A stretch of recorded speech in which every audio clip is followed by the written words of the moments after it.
Meus irmãos, dessa oportunidade nós vamos fazer uma coisa diferente aqui, um conteúdo diferente desse canal.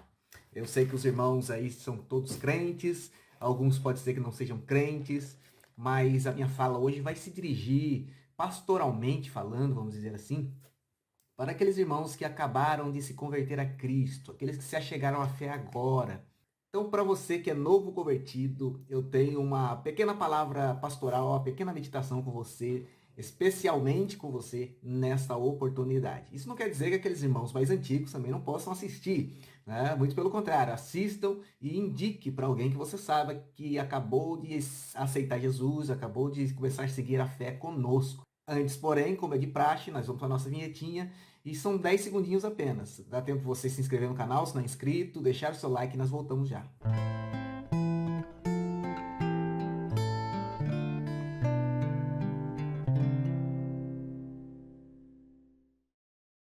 Muito bem, meus irmãos. Sou novo convertido. E agora, o que eu faço? Obviamente, ninguém chega na fé sabendo de todas as coisas.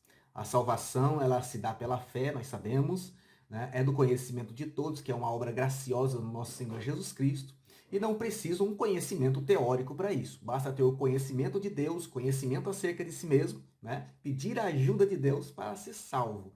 Logicamente que esse processo ele vem imbuído de uma tristeza profunda pelo pecado, que nós chamamos de arrependimento, na verdade, aonde Cristo ele se mostra como advogado, se mostra como salvador, se mostra como redentor a partir desse desejo de mudança. Amém? Mas quando isso acontece, quando aceitamos a Jesus, né, e vem essa alegria da salvação, agora nós somos crentes, qual é o primeiro passo? O que devemos fazer? O que eu faço agora? Vou seguindo, andando intuitivamente? Vou seguindo aqueles que estão caminhando? Como funciona isso?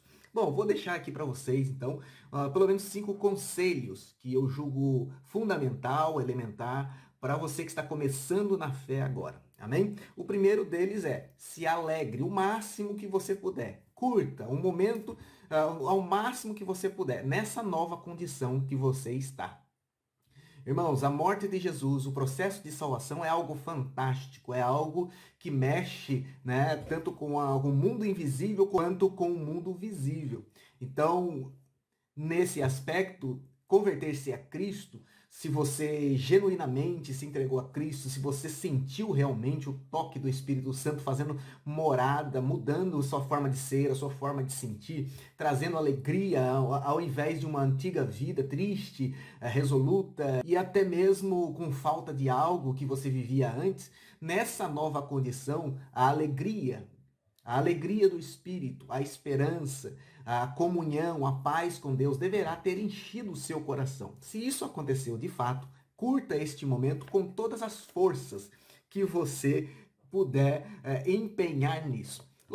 Nós costumamos dizer que trata-se do novo nascimento. E não pode se esperar nada de um bebê espiritual, de um recém-nascido espiritual, a não ser que ele seja embalado, né? A não ser que ele curta o momento, receba, né, o leite espiritual, receba ali um mantimento espiritual de conformidade com com o seu tempo de vida, na verdade. E é nesse aspecto que eu te aconselho a curtir mesmo, a aproveitar esse momento, não deixar que nada referente à antiga vida se interponha nesse seu novo propósito de seguir a Jesus. Não vai ser fácil, já devem ter te falado isso, mas através da obra e da morte de nosso Senhor Jesus Cristo e do processo de salvação, nós temos vida eterna garantida nos céus. Amém?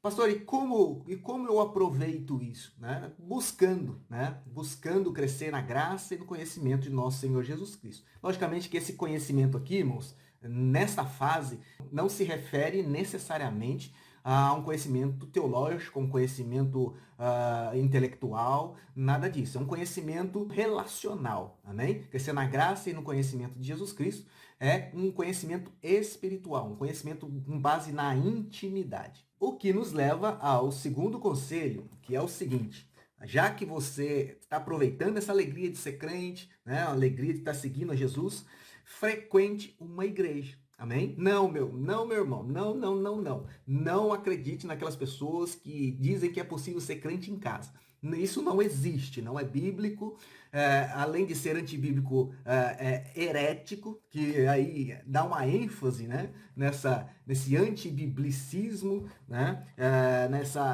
vai totalmente contra ao costume, ao ensinamento da Igreja Apostólica primitiva, ao conhecimento bíblico, ao ensinamento bíblico, amém? E à prática de vida cristã. Você já deve ter ouvido isso ou vai entender no decurso da sua caminhada que o evangelho ele tem por conceito o conjunto e não a individualidade. Paulo diz que um morreu por todos, para que aquele que viva não viva mais para si, mas para aquele, né, que por ele se entregou e também para os irmãos.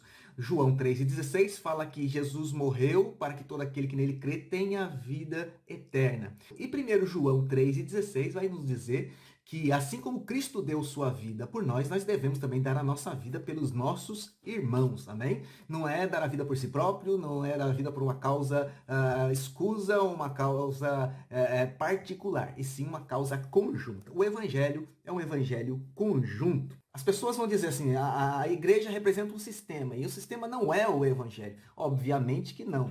A igreja não é o evangelho. A igreja, não pregamos aqui como o catolicismo, por exemplo, que diz não há salvação fora da igreja. Não, muito pelo contrário. Mas há uma mística, há uma representação da igreja como base do corpo. Quando os santos se reúnem entre quatro paredes, num prédio qualquer, né, ou debaixo da árvore, ou em qualquer outro lugar, isso se torna igreja. O importante é congregar. Amém? E a palavra de Deus diz, né, que ali uns têm salmos, quando se congrega, não é verdade? Outros têm hinos, outros têm cânticos espirituais, e assim o corpo se edifica. A ideia que você deve ter é que a igreja significa, a igreja implica, a igreja simboliza um corpo. E o meu dedo fora desse corpo, ele deixa de ser corpo para ser um pedaço de membro que vai apodrecer com mais dia, menos dia em qualquer lugar desse. Então, não dê ouvido àqueles que dizem que não precisa congregar, que pode ser crente em casa, em qualquer lugar. Em havendo condições de congregar, em havendo oportunidade de congregar, em querendo congregar, não fique em casa. Amém, meu irmão? Nessa nova caminhada, você precisa mais do que nunca andar junto com o rebanho para ganhar força, para ganhar ritmo, para ganhar experiência. Amém? E aquilo que você não sabe, outro pode saber. Nós precisamos de calor corporal, nós precisamos de conversar. O ser humano, ele não vive sem relacionamento, muito menos o corpo de Cristo vive sem o interrelacionamento. Uma terceira dica, um terceiro conselho que eu deixo para você que é novo convertido ou nova convertida, é que cada fase tem o seu porquê, cada fase tem o seu conteúdo, cada fase, né, tem a sua frase, a sua escrita, né, a sua letra, cada fase tem o seu conteúdo e você deve se atentar a isso. Eu digo isso por quê? Porque muitas pessoas às vezes são seduzidas a vir ao evangelho por causa de alguma prospecção, por causa de alguma projeção ou mesmo por causa de alguma prosperidade. E não é assim que a coisa funciona. O evangelho nos remete a Jesus. O evangelho nos remete à salvação na pessoa de Jesus e não necessariamente naquilo que podemos ou não ganhar. É bem verdade que Jesus não deve nada para ninguém. As coisas vão acontecendo, Jesus vai colocando as suas mãos e vai nos abençoando. Mas o propósito primais que nós temos é a vida eterna e não coisas materiais, não posições materiais. Assim sendo, cada fase tem o seu porquê. Você precisa aproveitar cada fase de conformidade com que você vai crescendo. Eu já introduzi esse assunto aqui e vou repetir. Não se espera de um bebê recém-nascido que ele saiba ler e escrever. Não se espera de um bebê recém-nascido que ele vai sair andando por aí afora, né? Ou pensando como gente grande, né? Cada fase tem o seu porquê, cada fase tem o seu próprio conteúdo e a sua própria atividade.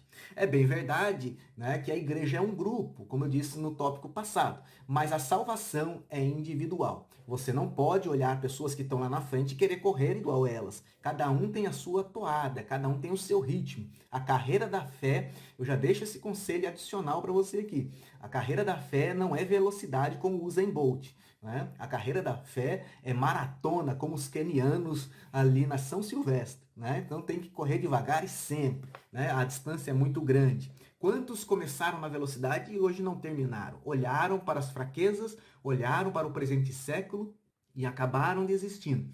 Mas eu creio, pela graça de Deus, que com esses conselhos você vai correr a corrida da fé de uma maneira correta, vai correr a carreira da fé de uma forma sólida, até chegar lá na frente e ganhar a imarcessível coroa de glória que Cristo prometeu pelo Evangelho a todos que nele creem, e chegarem até o fim.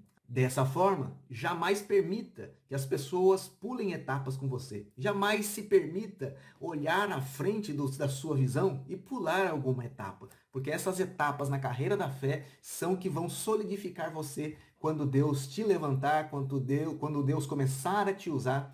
E esses erros fundamentais que muitos sofrem hoje foi porque lá atrás pularam etapas, né? Pularam fases da sua vida espiritual. E isso faz falta. Acredite em mim, isso faz falta. Um quarto conselho que eu deixaria para os irmãos é o seguinte: busque, procure, deseje sempre estar perto e usufruir de boas referências. Irmãos, na igreja não tem anjo, na igreja tem pessoas. Essas pessoas têm famílias, essas pessoas têm costumes, essas pessoas têm culturas. E a maioria das pessoas que não querem ir na igreja fica olhando para essas coisas. Mas você deve olhar para Jesus e buscar uma boa referência para a sua vida. É um líder espiritual, é um irmão colega de assento, né, de banco, é um pastor, é um missionário. Busque uma boa referência. Alguém que não vai te induzir a pular etapas, alguém que não vai te induzir a não frequentar a igreja, alguém que não vai te induzir a descartar a Bíblia, ou a oração, né, ou a vida de intimidade com Deus. Alguém que vai te elevar. Ande com pessoas da mesma fé que você tem.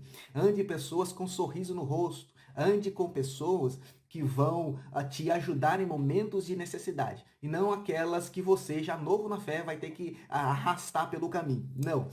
Vamos ajudar aqueles que precisam, isso faz parte do Evangelho, mas na parte que tange a sua carreira, ao seu ministério, que é individual, você precisa olhar para boas referências. E, irmãos, nessa caminhada espiritual que já estamos aí desde mais de 40 anos, temos olhado e temos visto que tem pessoas que compensam você se referenciar no ministério dele, na postura dele, na conduta dele, logicamente olhando sempre para Jesus, porque o homem pode falhar. Já disse aqui, não tem anjos na igreja, são pessoas, que pessoas falham, pessoas erram, mas isso não descredibiliza o corpo. O corpo continua em perfeita saúde, o corpo continua em direção, ou pensando, ou agindo conforme a cabeça comanda, e a cabeça, nós sabemos, é Cristo. Amém? Então, procurem homens de referência, pessoas que te ajudem com dúvidas bíblicas, né? Esse canal se destina a isso, para você ter uma ideia. Ele se destina a tirar dúvidas bíblicas, a te auxiliar na sua caminhada cristã, explicando a Bíblia ou trechos dela, para que você cresça na graça e no conhecimento de nosso Senhor Jesus Cristo. E atrelado a este conselho, um conselho adicional. Aprenda desde cedo, o quanto antes, a servir. Quando você olha para Jesus, tem um referencial e aprende a servir, você vai ajudar aqueles que precisam, ao mesmo tempo você vai não se embaraçar com aquilo que é desnecessário. Amém? Então aprenda o serviço, aprenda a observar os seus líderes, como eles trabalham. Amém? E peça graça a Deus para você ser como eles, porque o Evangelho é isso. O Evangelho é uma reciclagem, o Evangelho é um ciclo de vida que passa. Hoje você está nascendo, amanhã você vai estar dando à luz outras pessoas. Amém? E esse é o segredo, essa é a maravilha do Evangelho de nosso Senhor Jesus Cristo, que uma vez disse: não foram vocês que escolheram a mim, mas foi eu que escolhi vocês e vos nomeei para que vocês deem frutos. Engraçado é que Jesus está falando isso justamente na explicação sobre a videira verdadeira e o lavrador. Amém? Sobre o crente que dá fruto e o crente que não dá fruto. E o último conselho que eu deixo para você não seria outro senão esse. Crie uma rotina para você desenvolver a sua postura, a sua conduta espiritual. Cristianismo, meus irmãos, é postura, cristianismo é prática, amém? Muitos crentes não têm postura, né? Outros têm uma postura mais ou menos. Paulo ensina Timóteo a combater o combate da fé como bom soldado de Cristo. Veja que tem o bom soldado, o soldado médio, o raso, né? Ou o soldado ruim, né? Ele fala, seja bom soldado. Amém? Quando ele qualifica bom, quer dizer que tem outros níveis de soldado. Mas Paulo diz a Timóteo, seja o bom. Então você também seja um bom obreiro, seja um bom crente. Tenha uma boa postura. E para isso, descubra no seu tempo, descubra no seu proceder, descubra em oração com Deus, como você vai desenvolver essa postura espiritual. Pastor, o que é postura espiritual e como se desenvolve? A postura espiritual, primeiramente, é como você se conduz. É como o seu testemunho fala às pessoas que estão lá fora. É como outras pessoas amanhã verão você, assim como no conselho anterior eu disse para você olhar para outras pessoas como referência. Amém? Essas pessoas que você vai procurar como referência têm que ter postura, né? Tem que ser chamadas de servos do Senhor e conhecidas como tal. Amém? Isso é o testemunho. Nós, quando aceitamos Jesus, e a cruz é um caminho sem volta, nós carregamos um nome conosco. Eu não sou agora o pastor Júlio Rocha, eu sou o Júlio de Jesus. Você não é o fulano crente, você é o fulano de Jesus, a fulana de Jesus. Você carrega o nome. Se você envergonhar a Jesus, você vai envergonhar não só o seu nome, mas também o evangelho. Então, cuidado com os escândalos, cuidado com a postura. E como desenvolver essa postura? Tem 3 modos. O primeiro é oração, né? Uma postura de oração. Se você tem uma postura de oração, você tem uma postura de crente. O crente ele é medido espiritualmente através da sua comunhão com Deus. Deus tem várias formas de falar conosco, nós só temos uma forma de falar com Deus. E essa forma é a oração, não tem outra. Segundo lugar, a leitura, estudo, né, da palavra de Deus. Isso você tem que achar um tempo para isso, para um devocional, para ouvir Deus falar com você todo dia. Não se acostume a dormir, né, sem ter ouvido a voz de Deus através das Escrituras, porque ela é a fonte da vida eterna, ela é a fonte da força para nós chegarmos até o fim. Crente que não lê Bíblia, crente que não ora, não tem vitória e não permanece. Amém? É a oração que nos sustenta ao longo da caminhada. Amém? Você vai ver que a vida cristã, vou repetir aqui, não é uma vida fácil. Mas orando, nós chegaremos lá. Jesus deu o exemplo da oração. Jesus entrou no mundo orando, né? E saiu do mundo, né? Orando também. Amém? Em oração, ele deixou a sua palavra, leiamos a palavra de Deus, e congregação, que é onde nós podemos orar e ler a Bíblia em conjunto, né? Comungando junto com os irmãos, naquela comensalidade, né? Naquela comunhão, naquela koinonia. Amém? Isso desenvolve o caráter, isso desenvolve a postura cristã para um novo convertido. E nós temos vários outros conselhos, poderíamos citar aqui, mas eu julgo esses 5 serem os fundamentais para você que está começando na fé. Gostou desse conteúdo? Ele foi útil para você? Edificou a sua vida? Deixe nos comentários caso você queira, se inscreva no nosso canal se você não é inscrito, amém? Deixe o seu like para nos ajudar aí. Mas se você quer abençoar alguém através desse vídeo, também compartilhe, amém? Compartilhe essa informação com outras pessoas, ajude as pessoas a encontrarem Jesus e encontrando Jesus, a se firmarem na fé através desses conteúdos. E eu vou ficando por aqui. Nós nos veremos em breve com mais um conteúdo aqui no canal Verbo Bíblia e Teologia. Até lá, se Deus quiser, fiquem todos com Deus. Amém.